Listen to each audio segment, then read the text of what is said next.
and movies, wrestling, music. We are just getting started! Finally, a podcast about things you actually care about, hosted by a couple of guys who actually care about those things too. What? Did we just become best friends? Yep! Maybe a little too much. Yes! That's awesome! The talented one, Chris Machete. That no-talent ass clown became famous. And Brenton, you know, that guy from your other favorite podcast. I liked it. I was good at it. So grab onto the handrail and don't let go. I'm gonna get a medic! There's a little boy caught the escalator! This is the Kids on the Escalator podcast. Woo! Here's CM and BD. Ladies and gentlemen, please take your seats. The show is about to begin. Hi. Yo, what's going on? What's up, buddy? It's Thursday. Back to it. Not a Monday. Had to push it a little bit, but here we are. All right. Live. Playing some on the hockey Dean after Blood this. Just get me all ready. Yeah, you're gonna go play some hockey tonight. Look at you. I am. 9:30 tonight. Now that you can't watch hockey. Oh, I can, man. I'm watching the Flames and the Oilers series. That's a good one, huh? Jeez, I mean, is it going to be 10 goals every night, like 15 goals a night? I'm not sure. They played one game last night? Mm-hmm. Oh, what happened? I missed that. I've been busy working. What happened? 9-6. Whoa! For who? Calgary. Oh my gosh! Calgary scored 1 minute in, and then another one 2 minutes in, or something like that. And then they got like a 4-0 lead. Yeah. I think. Was it 4-0 or 3-0 lead? Yeah. And then Edmonton scored, and then Calgary scored, and Edmonton scored, and then Edmonton tied it up at 6. Holy crap! And then Calgary got a couple in an empty net, and then it was just crazy because Tkachuk got a hat trick, and Tkachuk's brother, who is the captain of Ottawa, was in the stands dressed in full Flames garb, cheering him on. Wow! Very interesting, Yeah. which was cool. And then. There's a really funny tweet Dean found today, but Chuck, when Evander Kane ran over McDavid, and so there was a scrum and everything, and then I guess Tkachuk looked at him and said, "Hey, do you need some money?" Yeah, I saw that. To I saw Evander- that. That's the only thing I saw in the game. That was great. Yeah, it was He said he- 9-6. Wow. Which was a pretty awful game. It was pretty fun to watch from a goal standpoint, but pretty Right. awful from a try to win the Stanley Cup standpoint. Yeah. I have a feeling the next game's going to be 1-0. Oh, could be, huh? Could be. Wow, that's wild. Yeah, I've been so busy working on projects. I and the Leafs out too. I just forgot about it. I forgot it was even on. Yeah, it was and I don't know like where you stand. I guess we'll just jump into it. Stand by. Here we go. Mhm.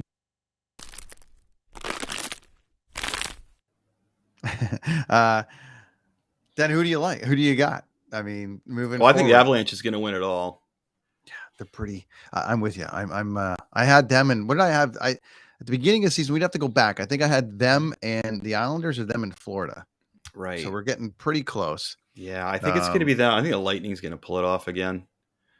I think they're going to make it to the finals, but I don't think they're going to beat the Avalanche. But I think it's going to be the Avalanche and Lightning. Lightning got the coach, man. We can't forget about Carolina or in there. I know, right? I know. I can't. I don't know. I can't see it. And it's like the Leafs got beat by the Lightning, and I think that you nailed it. Is that the coach? They got out coached, I think.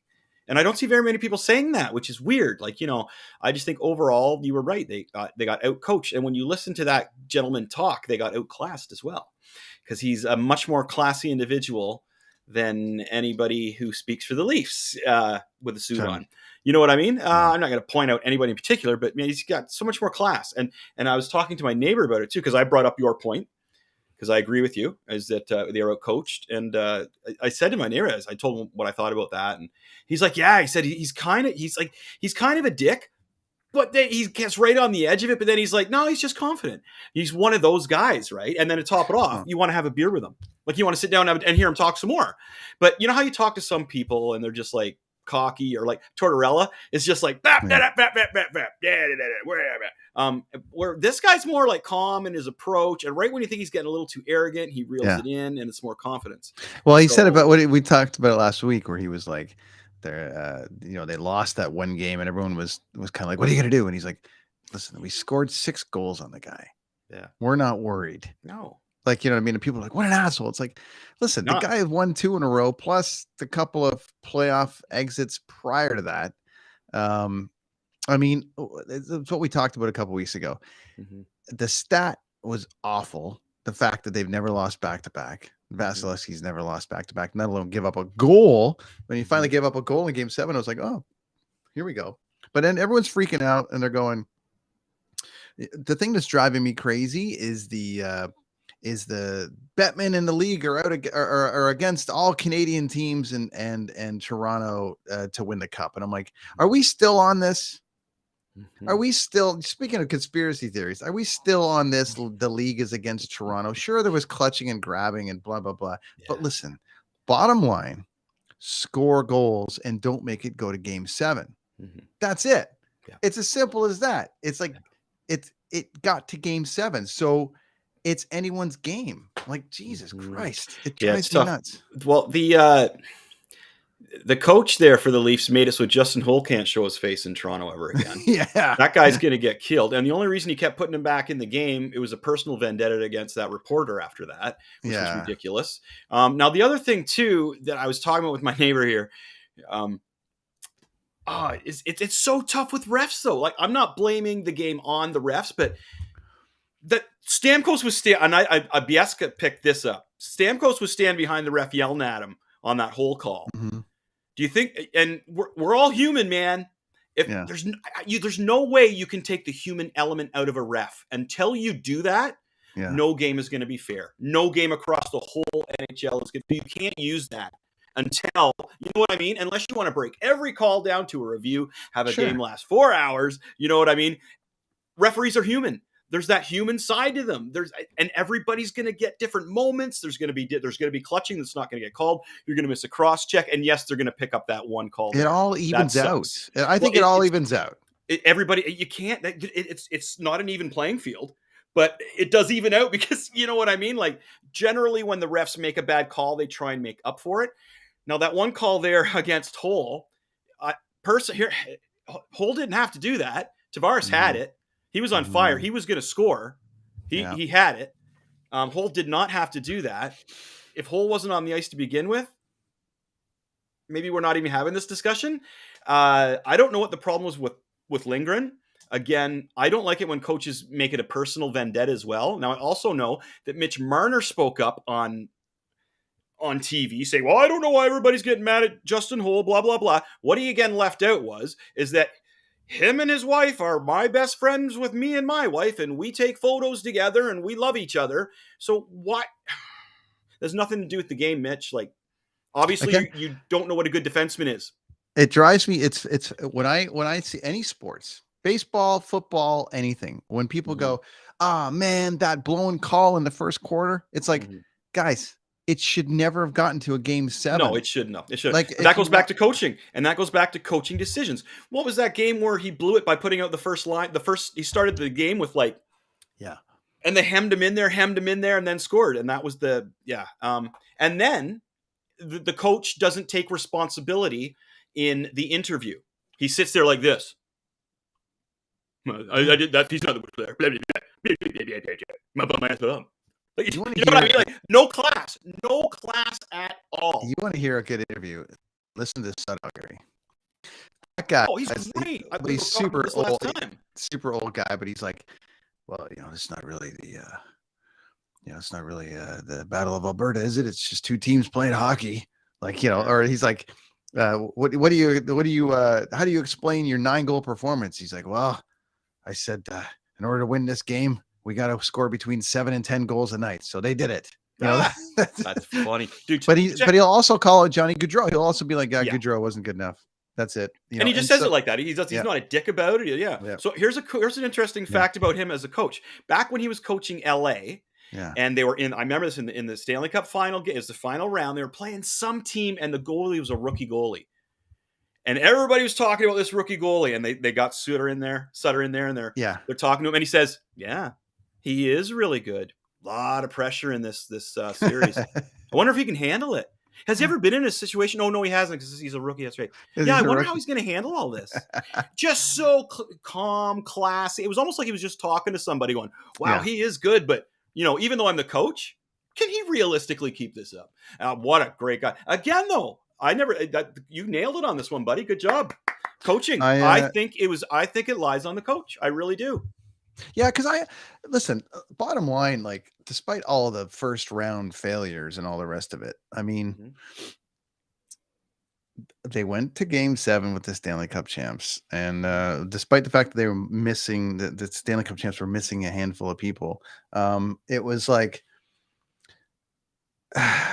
people are like Dubas and Shanahan, and they got to go. And I'm like, but do they? Because what are you going to do? I was like, maybe there needs to be a change on the coaching side, maybe, but maybe not. I mean, he still took, if they win that game and they're in round 2 against Florida, yeah, and are up 2-0, the people are like, well, this is the greatest thing ever. It's just, you got to get out of that first round. And I think John Cooper really just showed his like calming thing. And it also shows you what a team needs. It shows you that the team needs somebody that is going to take them to that level. You got to have a coach or a leader who wants to be followed. Like, if you're going to be in there and you're just like, his demeanor on the one interview where he really should have just said, yeah, man, you know what? I dropped the ball on this one. He did, and he skated around the issue, and he was like, duh, duh, duh. He was all whine. And then his players, that drips down to your players, man. Crap. So I want to talk about one more thing about this. I got a great conspiracy theory for the Toronto Maple Leafs here at the end of the season. Mitch Marner's carjacking was not real. It was just a ploy to make them feel a little more sorry for him. And I just said that to Lonnie. I just said it to Lonnie. Lonnie and I were talking about I said right when that happened to me, of course, my brain immediately. Yeah, I thought. Yeah, pull the press. Oh, Mitch. Okay, well, it's okay. You lost. Of course, it was. Yeah. Well, whatever. I'm just saying it's just convenient. It's just convenient, And you know how we feel about Big Baby. So, well, we know how we feel about people who are pulling the strings on stuff behind closed doors as well, right, my friend? We're not getting the full information about anything. But anyway, Leafs. So sorry. We both, Brent and I, agree that it was a lot to do with coaching. Better luck next year. Better luck next season. That's all I can say about it. I don't know. It's you almost want them to have you want them to have home ice. That part, sure. So you want them to have a solid season, but there was no chance for this team to not do anything but win the Stanley Cup. Right. Like, there was just no possible, like, to come in and go, look at this team. This team is going to win the Stanley Cup. That's what the pressure that was put on Edmonton for years. And that cost them like 7 years. Yeah. And then you watch McDavid in that final game just completely manhandle LA himself. And that's where, and Lachlan talked about this on the thing, the media is controlled out of Toronto and blah, blah, blah. And everyone's like, Matthews is the greatest player in the league. Well, I would say Connor McDavid is for sure. Connor McDavid basically said, stand by. Yeah. And just absolutely annihilated LA himself. MVP. Yeah. And it was just like, there's no contest. And so until Matthews, and I'm not even ripping on, but until they can like physically watch him not take over a game January the 9th, or take over a game February the 3rd against the Islanders or something, against right? The Islanders. Wow. Not until he can actually go into game 7 and go, oh, Braden Point's not playing now? Great, watch this. And then just go and they had it. 5 goals. And just go score. One other point I goals wanted to make, and this is a coaching mistake as well. What was that Paul guy I keep wanting to call him Paul? But anyway, dude, that guy. And you were mentioning, you get those guys, those top-ranking players who get the eye of the tiger and they win the games. Sometimes it's not the top guy. It's just a dude who's like, yeah, but most of the time in the playoffs, it's not the top guy. Maybe one game it's the top guy, but it's usually your third line guy. Well, so this guy, that Paul guy, when he got that first goal and just pushed his way through, after that, I would be saying, okay, that guy had just replaced Braden Point. You know what I mean? Whatever Mhm. coverage we're putting on this guy, and he went and did it again. Got the winning goal.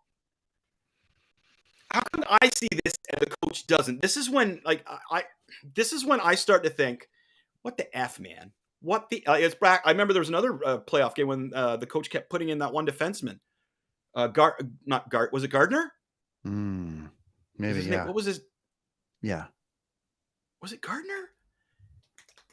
Oh man, he was on for 5 goals, and the poor kid. I could see he's telling him to go back out, and the kid's like, "Oh, dude, really?" And it was the final game. It was against Boston, if I remember correctly, and he just kept putting him back out there. And I'm like, "Oh my god, what are you doing to this poor kid?" Coaching, man. Yeah, I really think it's coaching, and it's and the funny thing is I've said this before, but I don't know. I don't. I find it funny that these guys still need to be coached. Like you need a leader. in the NHL, you gotta have a leader. But a systems situation, and they're talking about it with the Florida series because Tampa played a 1-3-1 against them, and they couldn't, and just shut Florida right down. And that's what, and they're like, huh, that's all we have to do, because they were the number 1 pass rush team in the league. Anyways, it was just crazy. That's where the coaching, I guess, comes into play, where it's a system. It's where, well, this guy and they're collapsing, so we're going to do it like this. And so that's where I don't think Sheldon stood a chance, because John can basically recognize where the weakness is and then just go. Yeah. And and like when the Canucks were in, it was Burroughs that got the game-winning goal against Chicago. It was, but even back in the Leafs, it was Nikolai Borcheski, remember? And it was like Dave Ellett from the point, and like David McElwain, like guys like that were like putting goals in the playoffs. And I just I know, man. I was watching that Paul guy play, and everything he did, even just hits, and when he got that first goal, he went right up to the glass and was just like, just looking at the Leaf fans, like, yeah. And it was like, man, that guy's got the eye of the tiger, the actual eye of the tiger, man. It's kind of cool to see.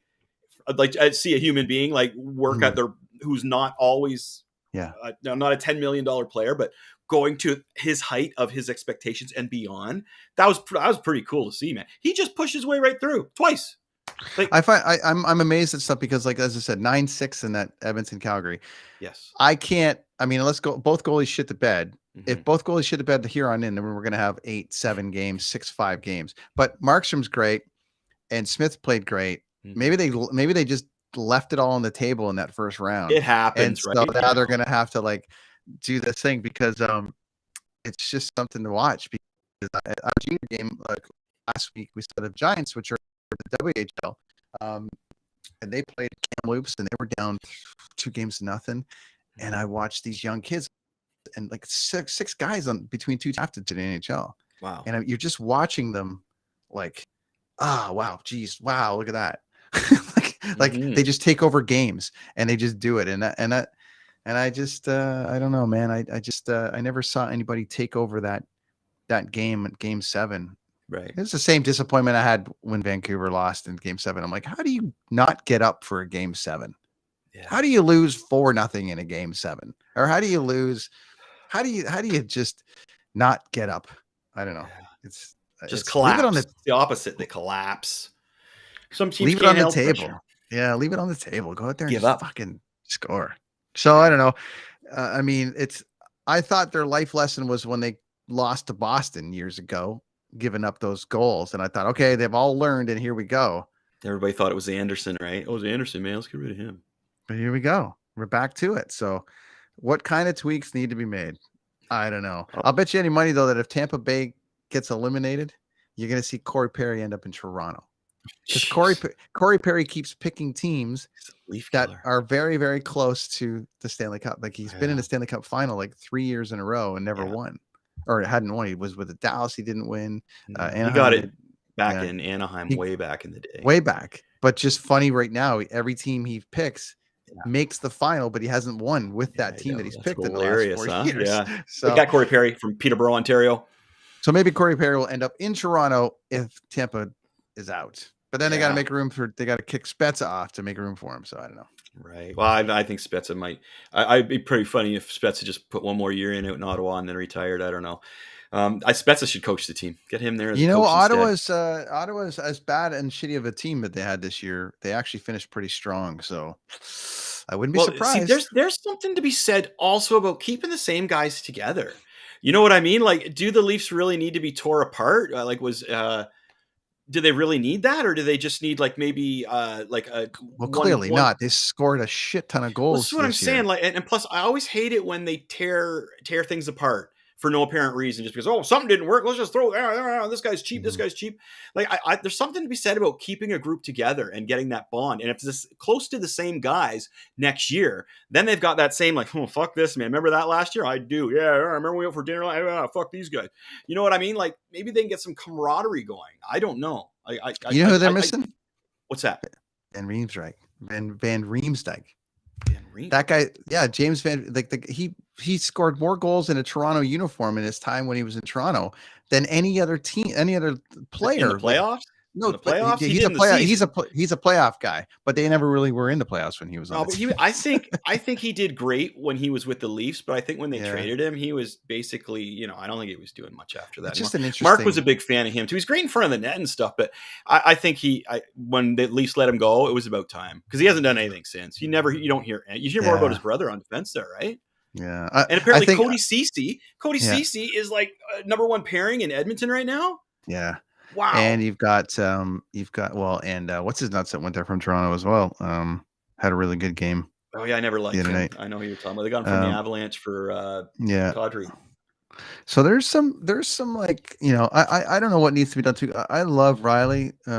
So I mean, I'd get rid of the coach. If it was up to me, I would get rid of the coach. But at the same time, I'm 50% get rid of the coach. I'm 50% just leave it alone. You can always use more defense. Well, yeah, if you can get a good, like Giordano was great. I'd love to see Giordano back in there.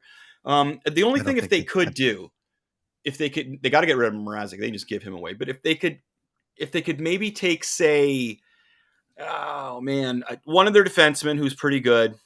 I'm trying to think of who it would be. Well, if they're not going to play Liljegren, Muzzin had a great playoff, but I don't know. Yeah, see, if they took Muzzin, are they ever going to use Lindgren? Like, what the F, dude? Because Sandin's coming up. He was injured. They couldn't use him. If there's some way they could wrangle in a really, I can't even think of anybody that's available or who they could get defense-wise. Maybe go for that. But, I would either move the coach or I would just keep it the same. Coach is going to be back. They already said that. I know. They're a nice. The two guys are going to be back. I don't know. Hull's going to be back too, probably, buddy. He'll probably be on the second. You'll see a couple of like. It's going to be an interesting offseason because there's a lot of free agents out there. I think there is a lot of people are still signed for the Leafs too. It's not like a contract year for anybody serious. I want to say Marc-Andre Fleury's going to be available again. Yeah, but he won't come to the Leafs. He doesn't want to come to the Leafs. Yeah. He doesn't want the pressure at that age, I don't think. It's going to be really interesting to see what happens in the offseason. But anyways, that was tough to watch and shitty because whatever. But at least I'm not stuck to the TV every time they play. Well, as I say, the funny thing is like now that they're out, it's like would somebody say you're just saving yourself the embarrassment from the cup final when they would lose to Colorado, somebody said. Well, that would be exciting. I would take that embarrassment to watch it all the way to absolutely. I don't know what would be more defeating, them losing the Stanley Cup final or losing the first round again. I don't know. Well, if they made it to the finals, at least that would be inspiring to know that, okay, we got the team, man. That was close. You know what I mean? Like we got the guys. We just what happened there? And then you just look at it that way, like. But I think they could use. I always thought this is if they could get like a Pronger on defense. You know what I mean? Like I don't know where you're going to find that or who could fill that role. But if they could get a real or just another player, one of those guys like Marchand that nobody likes, but they're really good and they help turn like Tucker was good that way, right? Oh man, he would do borderline dirty things. You know what? He would change the scope of a game. The way Clifford did in the first game, man. Went out there and railed a dude. All right, we don't need Clifford anyway. Thanks. I'm very curious to see what's going to happen with Evander Kane actually at the end of the season because the guy's a mess, but he's playing some pretty rad hockey, and that's a guy that would probably fit there in Toronto. Well, I'm just saying from the grit side, Oh, which they maybe, need. maybe. Max Domi's going to be getting his dad knocking on Toronto doors. See how I did in the playoffs, man? See how I did in the playoffs? That was really good. I mean, it would ruin his career, man. There'd be so much pressure on him. Yeah, Oh my it's going to God. depend on what happens with Carolina, because I think that's a tight little market to play in too. Apparently Carolina's a nice place to live. Yeah, a friend of ours lives down there, and it's great. And it's Edge lives down there, right? Yeah. So yeah. I've heard other people too say that it's really a cool place to live. Yeah, it's a cool place to live, man. All right, so we're gonna connect some movies. Let's stop talking about hockey. I'm gonna play hockey soon. You had some theory and some stuff on some movies that are connected that we didn't know are connected. I do. That's what you told me. That's what you said we're doing today. Movies that are connected. No, just top 10. No, top 10. Oh, just my top 10 movies of all time. Copy. Huh? Go ahead. Yeah. Yeah, the top 10 movies of all time that I could watch basically anytime. Copy. So false advertising then, friends, because my impression from what Chris sent me this week was all these movies are connected. All the topics for my... They're connected to you. So the 10 movies that are connected to Chris Machete. My cult of Machete, I think our stories are connected to each other. Copy. That's what's connected. This is just 10 awesome movies that everybody should watch, and I'm going to tell you why and who's in them and when they were released and some wicked highlights, man. You got to be into good movies. And the key thing to this, they're non-comic related. That's what we were talking about. The non-comic book book sci-fi space related. Yeah. That's the big kicker, Brent. That's it right. there. It was like, that's right. But the other things are connected. But so this is non-comic book related movies, because we know we love our comic book movies here. Yes. And so to do a list without any of them in there, I think is a cool thing, and our viewers would appreciate that, and our listeners. Okay, so here we go. I'm going to do these in not really any particular order. Now, of course, we find that the older we get, the more our opinions on movies and tolerance for certain things rises and lowers. So your movies choices are going to change. I found now that I'm getting an old guy. These are some of the movies that I really like to watch in the summertime. Okay, so this is like top 10 movies for my age right now, and for the era that we're in. I find in the wintertime I like to watch really suspenseful stuff, I guess because it gets dark early and whatever. Sure. So here we go here. Let's just start with, the movie The Burbs. All right. Gotta love The Burbs. Oh my gosh. This is 1989. This is a great summer flick to watch when you're on holidays. There it is right there. My opinion, this is Tom Hanks' best movie. I know everybody's going to disagree with me, and that's fine. This is Tom Hanks in a movie called The Burbs, 1989. It's a dark comedy, which again is I love dark comedies, man. I love the kind of comedy where you got to like, whoa, or like, ooh, did he really say that? Yeah. All right. So this was directed by Joe Dante. And do you know what movie Joe Dante is most known for, Brent? No. Gremlins. He did Gremlins 1 and 2, to be honest with you. There you but go. He directed it. Yeah, he's the director of So that's another movie that he's been successful for, right? You would know him for that movie as well. Yeah. Excuse me. So in this movie, of course, we got Tom Hanks. We've got Bruce Dern, who's just like a side character in so many movies. It's amazing, crazy, right? Yeah. Carrie Fisher. Yep. Princess Leia, man. If you don't know, in a normal role, because we didn't see her in many normal roles then. No. It was all Princess Leia. And I gotta say, she was very attractive in this. She looked great. She just way to go, Carrie. She had the 80s mom hair going. She just looked good. Like, she just looked happy. She looked, you know what I mean? Like, she looked good just overall. I've seen other movies with her where she just is like, oh, whoa, her face is kind of bloated, and she just didn't look too healthy. Whatever. She looked great in this movie. So you also get to see, in my opinion, Tom Hanks at the peak of his career, his greatest movie. You get to see Carrie Fisher looking, in my opinion, the best she's ever looked before. And the story's not huge. You can wrap your head around it. It's not like it's like a fun, little Corey Feldman. Wow, it's coming. It's coming. Yeah. So Rick, I can never pronounce this guy's name. Rick DeCommon. I'm looking at the cast He's here. really funny, dude. Oh, he was the neighbor, right? Yeah, one of the neighbors, right? Yeah, It's not a huge cast in this, okay? Yeah. But one of my highlights is Corey Feldman being in this movie. I am a huge Corey Feldman fan. I loved the two Coreys growing up, man. I still do. I think Corey Feldman's awesome. I watch his music videos for entertainment here and there, man. Sometimes I don't take it too seriously, but man, Corey's a rad dude, I think. Like Corey Feldman. I could see me really could you see me getting along well with Corey? Yes, Feldman? I could see you getting along with him. I think he, speaking of conspiracy things, I mean, he is on the forefront of the child abuse thing in Hollywood. Yeah. And I think, I think it's true. It was Charlie Sheen that he said did it. Yeah, which is interesting because it's interesting with Charlie Sheen. Apparently that was not to get too into detail because the funny thing is that is one conspiracy thing I'm not going to get into is anything about creepy kid things. Yeah. But apparently, and Charlie Sheen did it because it was his initiation. Oh yeah. To whatever he was getting into. Sure. With all Weinstein and everything, all that crap. So yeah. Anyway, I like the movie. Man. Yeah, he's like your humble narrator through the whole thing, and it kind of reminds me of myself when I'm kicking back, having a drink in the driveway here, and I'm watching all the madness go around in my subdivision. Yeah, I freaking love it.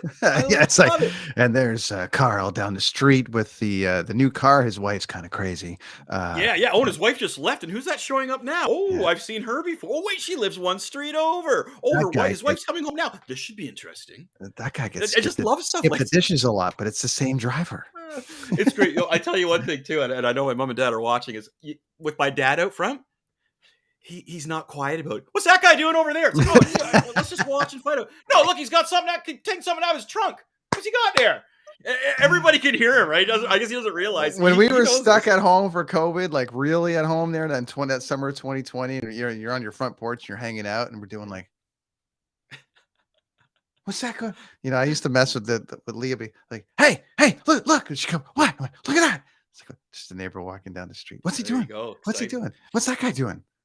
That guy's this movie, The Burbs. Yeah. So this movie, The Burbs, is about Tom Hanks who gets this, a week vacation at home, and his wife Carrie Fisher is like, "Take it easy, man. Just relax. Don't get stressed out." And of course, his neighbors are all conspiracy theorists. Yeah. A new neighbor moves in. They think the neighbor's up to no good.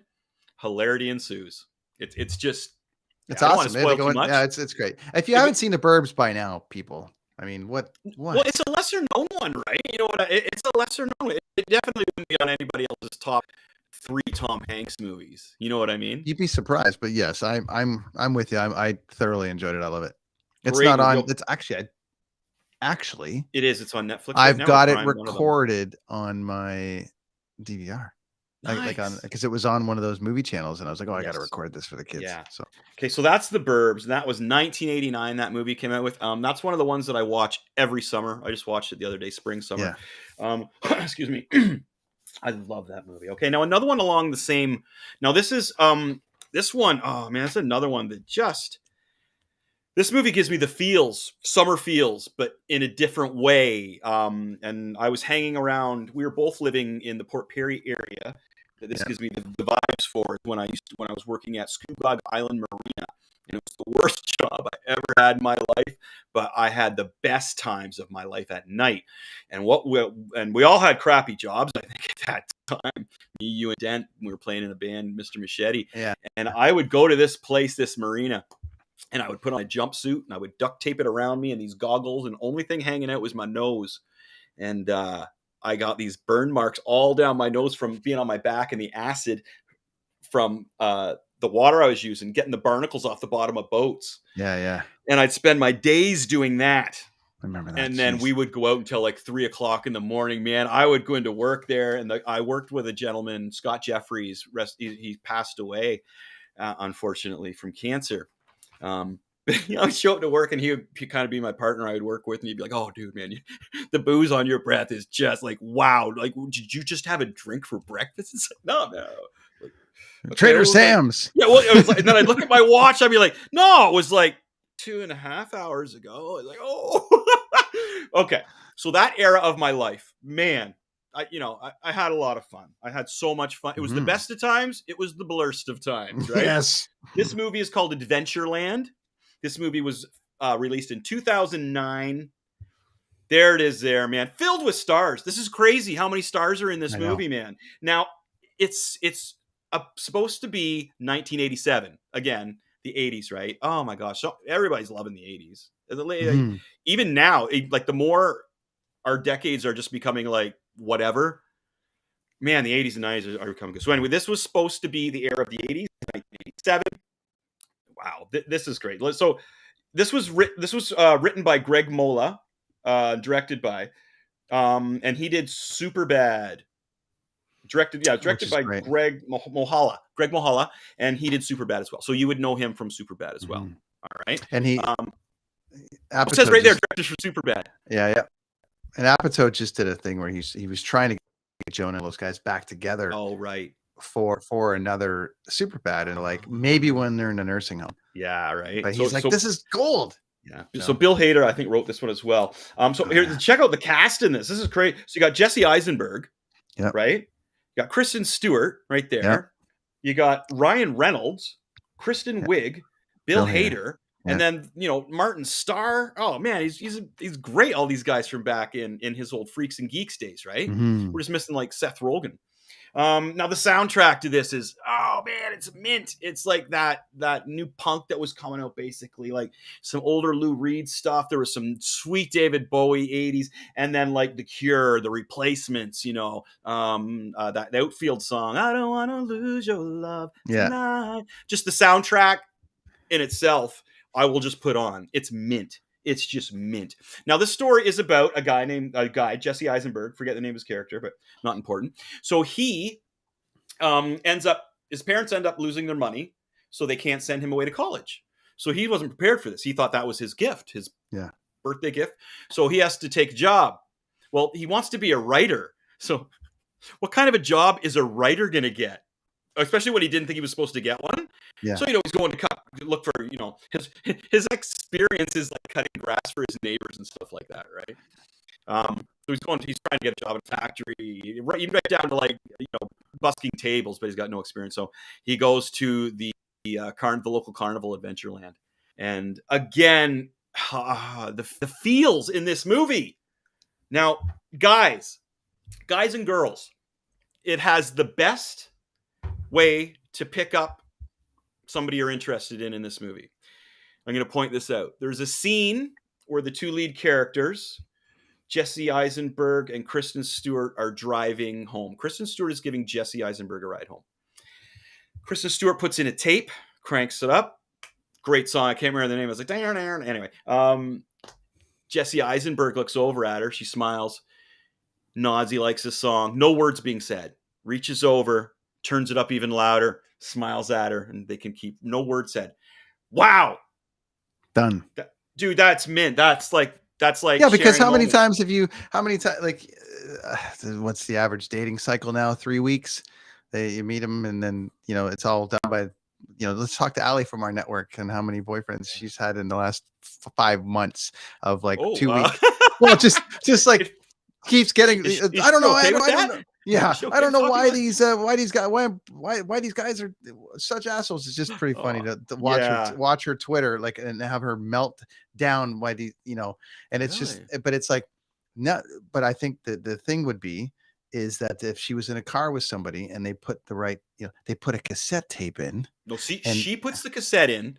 Yes, and then they turn it up. So, or vice versa. Sure. So I'm just saying that hasn't probably happened. No, there's probably been like it may have happened.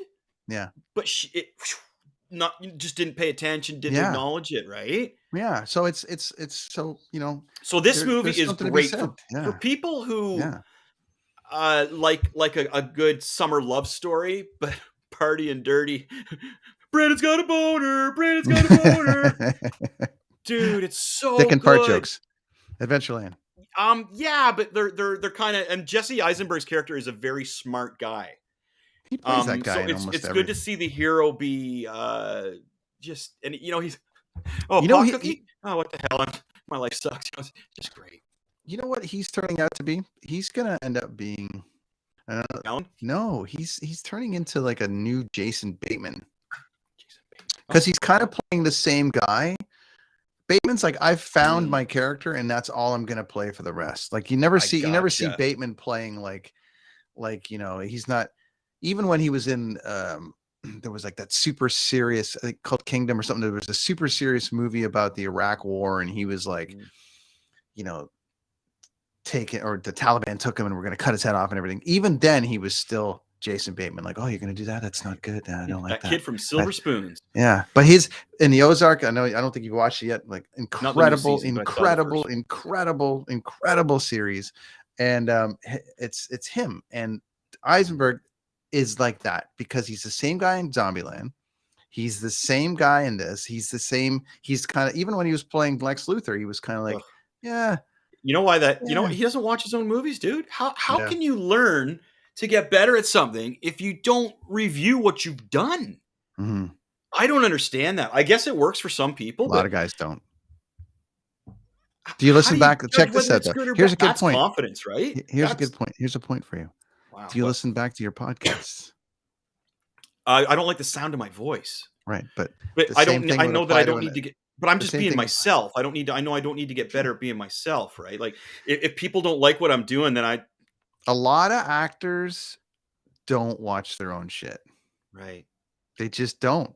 They kind of leave it on the table. You hear about it. You hear about it a lot. Like even when I was listening to Talking Sopranos, and they were reviewing every episode, they're like, "It's the first time we've watched this since it came out." Like that's what they're on the greatest show in the history of television, and they've never watched it because they're just emotionally attached to it. It's and I can see once it gets going, but like just I don't know, just as a $1 million movie guy, you'd think but everybody works differently. I found that odd.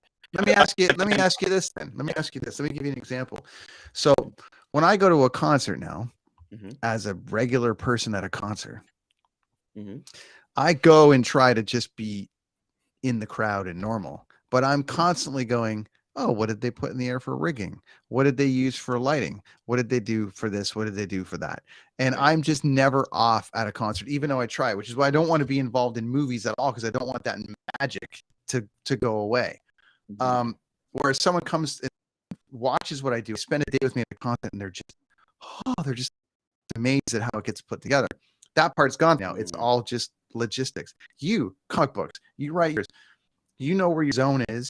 You know what you're capable of.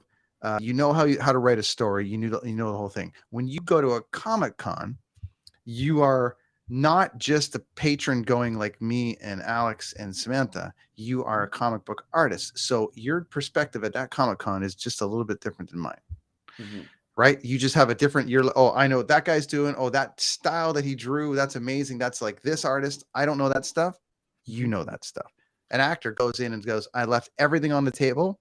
I can't watch it again. I just because I don't want to, if I'm playing a dark character, I don't want to be Heath Ledger and Joker again. I just don't want to be that character. But that's Jason Bateman's answer is like, I just take something that speaks to me and I play it the same every single time. And he just keeps getting cast exactly the same. And he's the exact same guy in every single movie. Unlike a character actor like, say, Johnny Depp or De Niro or something that's trying to change things up a bit. Yeah. Speaking of De Niro, let's talk about Taxi Driver. Holy crap. Taxi Driver. That's just like, look at that. The mohawk, the transformation of just getting a mohawk in this character is sensational. Man, Taxi Driver, 1976 by Martin I Hate Marvel Movie Scorsese. Now, again, this is a Dreamcast here. This is just like insane. And again, a compact story that you can follow. You know what I mean? Everybody loves, I love a real, mind thinker, mind bender. But again, more in the wintertime, summer, I don't know. So the main cast, right? We got De Niro, we got Keitel, we got Jodie Foster, Sybil Shepherd. Those are basically our main characters. Now, how old do you think Robert De Niro was when he filmed this movie? You can take a look at the picture if you want. If it's 46 years ago, Which is when that movie. 1976. So it would have filmed in like 74, and he's like 80. So It filmed he'd in be like 75. mid It's filmed in 30s. 75. They filmed it in a year. It cost 1.3 million, and all the actors took a huge pay cut to make the movie. Oh yeah, but they filmed I it would in a year. imagine so. I would say he was probably 30 something. Yeah, 31. yeah. Now, how old do you think Harvey Keitel was? Harvey Keitel, they're around the same age. I would say he's probably in his 40s. Oh, 35. 35. And you Okay. get his Yeah. appearance in there. It's just like, it takes you like a second just to like, whoa, that's Harvey Keitel. It's Yeah. got like this long hair. It's just like, wow, that's awesome. I'm trying to find out. You keep rolling here. I'm just trying to find. Okay. Now, here was the thing about this film too. This was 76, right? And Jodie Foster, how old do you think she was? She was 14 years old, I believe. 12. Yeah, 12 years old. 12, and she was playing a prostitute.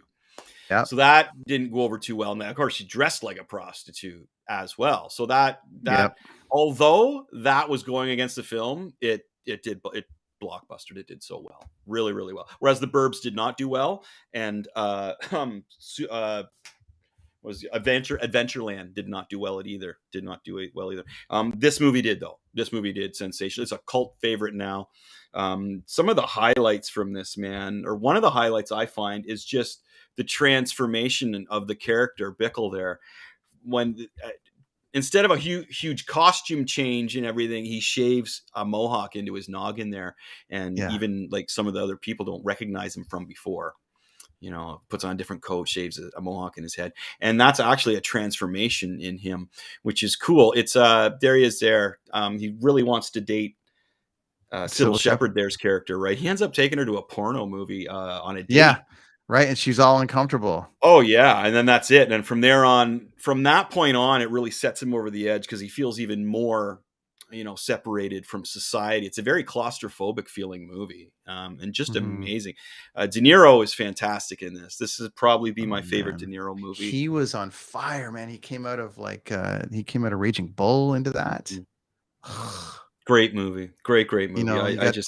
It's such a psychological movie, but not a psychological thriller. But you really, and I love this because I love the mental aspect of people. Now I'm really starting to get into that. I want to know why people do things and what makes them tick. And this is a great movie to take a look inside somebody who's kind of mentally imbalanced. They stop taking their pills, and this is in the 70s, right? So this is before it was really well known.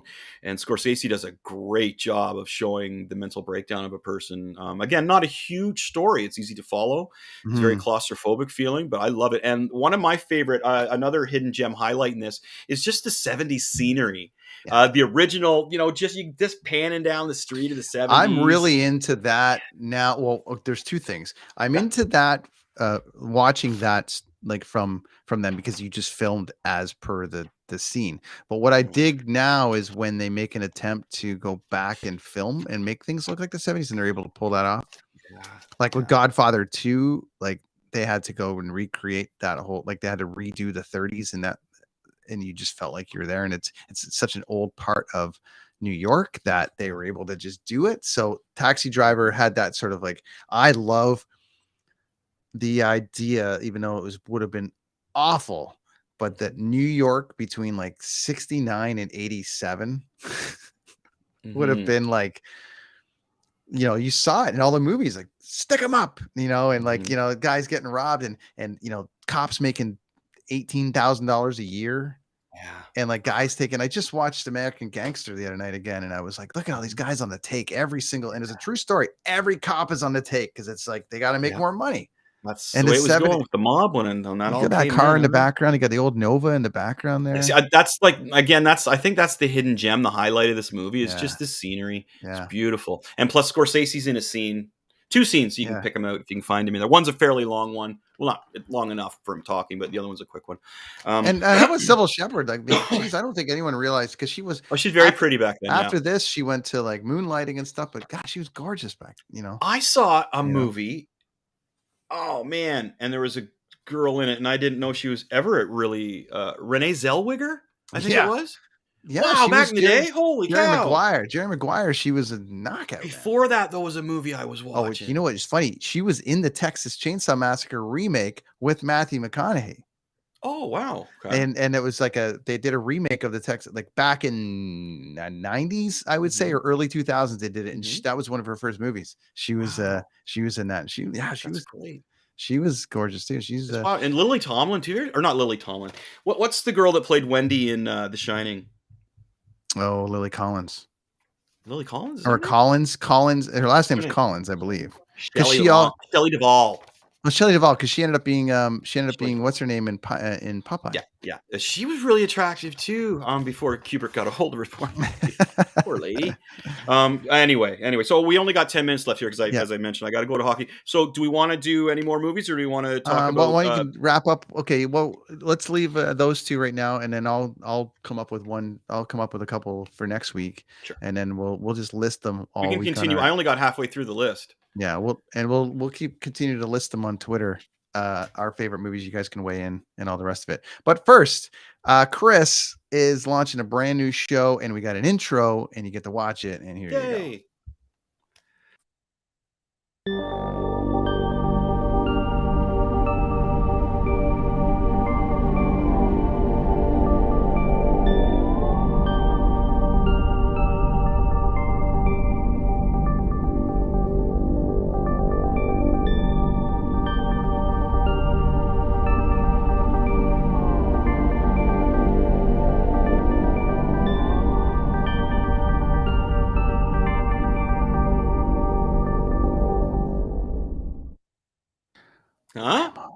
Whammo. Top shelf all the way. When I look at that alien, the guy lying down there with the alien reminds me of that movie Fire in the Sky. Oh, it's a great movie. Yeah. You know what I mean? And that's where that was like, I saw that in the summer. Speaking of summer, I went and saw that in the summer with my mom and my sister. And it was like in the theater or in a in Oshawa, the Oshawa Center. And the probing and all the rest of it, it was like awesome. Yeah. So that was great. So there's our intro. Of course, our my comic company manager, I have a great position. I had the title that I can't remember what it was. But anyway, my wife Lonnie. I had a title for her in the Machete company, and I can't remember what it was. President of Machete Comics. Let's just go with that. Maybe it was president. No, it was something though, dude. It was really good. Anyway, my wife did that intro. In between doing like another video that we're doing a speaking thing for the city that I'm doing, or for the high school. No, public schools.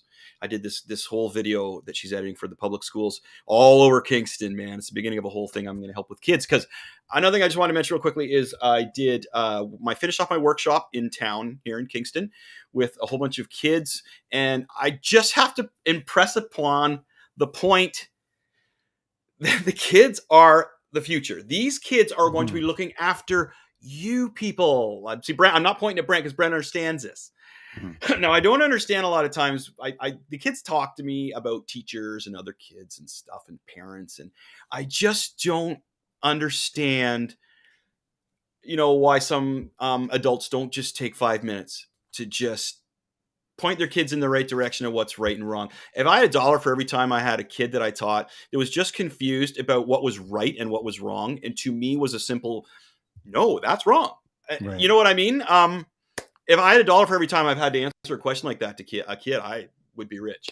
So, and I'm not saying there's bad parents out there. I'm not doing that at all. All I'm saying is that if you're helping a kid out, or a kid, or you're a parent to a kid, take that extra time and listen to them. They'll have questions. You don't have to sit there all afternoon, but answer a few of them. You're going to make the world better, man. And it's going to be better for you in the long run. All right. The kids in Kingston here I had, if any of them are listening, thank you so much. They were amazing. All amazing. The parents, I met everybody lined up to thank me at the end here in Kingston, which was, I've never had that happening before at a workshop. All the kids and parents lined up, not only to get my autograph, but just to thank me. So as I say, again, the kids are the future. The more you deny that and put them down and be douches to them, the more you're going to get a bag of douche when you get older. Absolutely. Don't complain when it happens. Right? Am I right? Yep. It's the future. Well, it's not a difficult thing. We've got a problem out here with a bunch of girls jumped a girl, beat her up, and it's like, I mean, I was bullied as a kid. It's like, where's the disconnect here? Why, some people just want to fight, as Alfred says, some people just want to watch the world burn. Yeah. You know what? Everybody is good at something. If you're not attuned into that when you're young, or if you're pushed away from doing what you want to do, what you believe you are good in, you're going to go to the easiest next best thing. Yeah. And it's probably not going to be a good thing. Now, these guidance counselors that I had when I was a kid were pieces of shit. I am hoping that they're better today. Again, I'm not in the school system anymore at all. I just talked to one today. I just talked to one today. How did it go? I mean, a little elusive. Yeah, I gotta tell you, because I'm like, I want to ask about, like, you know, my daughter can take some courses this summer. She's interested in interior design. She can take some courses. She's only 13, but she can take some courses this summer that gives her credit for next year in high school. And I'm like, hey, can you sign off on this for her? And he was like, well, I gotta look into it. I'm like, then look, well, you've been looking into it for a long time. If you could just go ahead and, yeah, we're gonna need you to go ahead and just sign that. You know what I mean? And he was just like, well, we'll see what we can do. I'm like, see what you can do about what? She wants. You know what you ask him next? You say, do more what things. is your job? Could you tell me what you do? So then I was like, you know, because I was like, hey, maybe she's in French immersion. She needs a little bit of French help. Let's get her a little bit of stuff like that. Like, well, I'm not sure what day that's offered. So I literally, to your point, I said to him, I'm like, but you're the counselor that's been assigned to her class. So shouldn't you know this stuff? He goes, well, a lot of these courses are new, quote unquote, since COVID. I'm like, don't give me the COVID thing. If you talk to, I love getting inside people's heads. I don't feel bad about it, but I experiment sometimes. And it's amazing how when you talk to somebody, if you come at them not rudely, that's the key. Don't swear at them. But if you come at them firmly and intelligently and then don't say anything, you're probably going to get more. They're going to panic and give you an honest answer, I found, which is cool. And that works on me. So it's not going to work anymore, friends. That would work on me big time. Oh, man. Say something really sternly and smart to me and then just look at me. I'm like, fart. You know what I mean? I was just like, but dude, I'm just saying. I'm like, I don't know. I said, you're just not. Like, you know, from example, if I'm on tour, while I'm on tour, in that tour, within 30 shows, I can tell you an answer for every show that's happened thus far and what might come ahead. If you ask me in New York what that $90 receipt was from Florida, I can be like, oh, that was an extra catering bill. Why? Because it's my job to know everything that's going on with that tour at all times. So this guy is a guidance counselor guiding children into the next thing. I was just like, I was a little bit like, dude, what do you? Anyway. That's the thing, and because the government run too, right? So the thing, if a kid came into me back when I was teaching, and I didn't do anything for a whole half hour, I'd get a phone call probably about 10 minutes after that lesson when that kid said, "Oh, we didn't do anything, man. I sat there and looked at his computer." You know what I mean? But these guys can get away with it. And again, linking to my conspiracy theories. It's a crazy world, my friends. It really is. And I'm really looking forward to getting these conspiracy theories going. I got a jet here, though, because I got to go play some hockey. But we're going to continue on with, I guess, our top 10 movies there. Yeah, we'll do that. And I'm going to put some of them up on Twitter for you guys to weigh in on. And Excellent. And I got my conspiracy theory show. We're going to start filming that on the weekend. And my first topic is going to be the moon and why are we not going back there? And man, I got some interesting stuff for that. Stuff that's going to make you say, what? The moon. Why are we not going to the moon? Our buddy John is going to come on and join me for that. So there you go. Former CIA agent, right? Close. What was it? Secret Service. That's awesome. Right. And all I remember, I'm trying to look at people as just people, which is great. But this person is an awesome guy to talk to about this conspiracy theories. I feel so comfortable talking to him about this kind of thing. Yeah.